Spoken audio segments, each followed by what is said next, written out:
An 81-year-old man who had just joined the Seventh-day Adventist Church was robbed in New Zealand. The robbery ended up not only strengthening his faith but also becoming an opportunity to share Jesus with the robbers. The story began one night when 3 teens broke into Richard's home in Whangarei, the northernmost city in New Zealand. Richard was sound asleep as one of the teens climbed through his bedroom window and walked past his bed to open the front door for the others. Richard usually slept lightly and awoke at the slightest noise. But on that night, he slept soundly as the 2 16-year-old boys and a 14-year-old boy ransacked his house. Then he woke up to use the bathroom. The boys paid no attention to him as he walked to the bathroom and returned to his bed. He didn't notice them, either.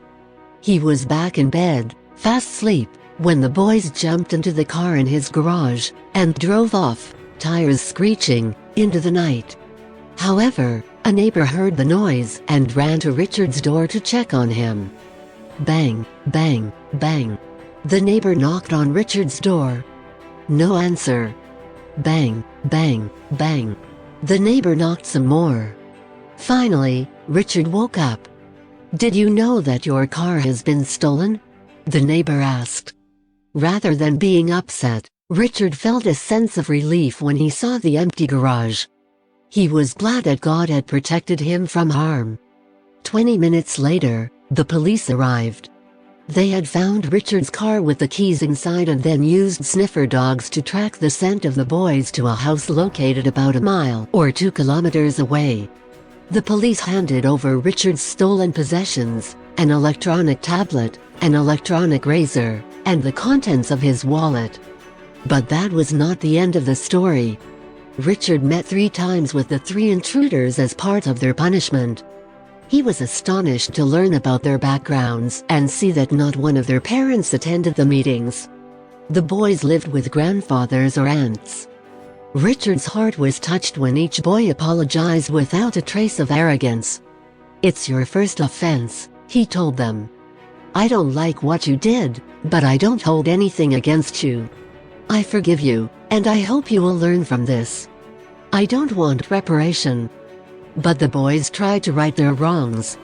One of them cleaned black mold and moss from Richard's sidewalk. He also baked a cake and gave it to Richard. Another day, a police officer arrived at Richard's house with an envelope containing 10 $50 notes, or about US $360. "I don't want reparation," Richard told the police officer. But the officer explained that the money was from the boy who had hugged him and his grandfather.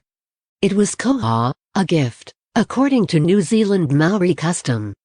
Richard wrote a very long thank you letter in which he praised the grandfather for his good parenting. After the 3 meetings, the boys were no longer in trouble with the authorities and their crimes were erased from the police record. Richard said the fact that he did not notice the intruders during the robbery was a miracle. He has a weak heart after suffering a heart attack 2 years earlier. He also said he was blessed by the chance to interact with the boys and to encourage them. "It was so beautifully done by the Lord," he said. "Since then, I've grown leaps and bounds in my Christian walk.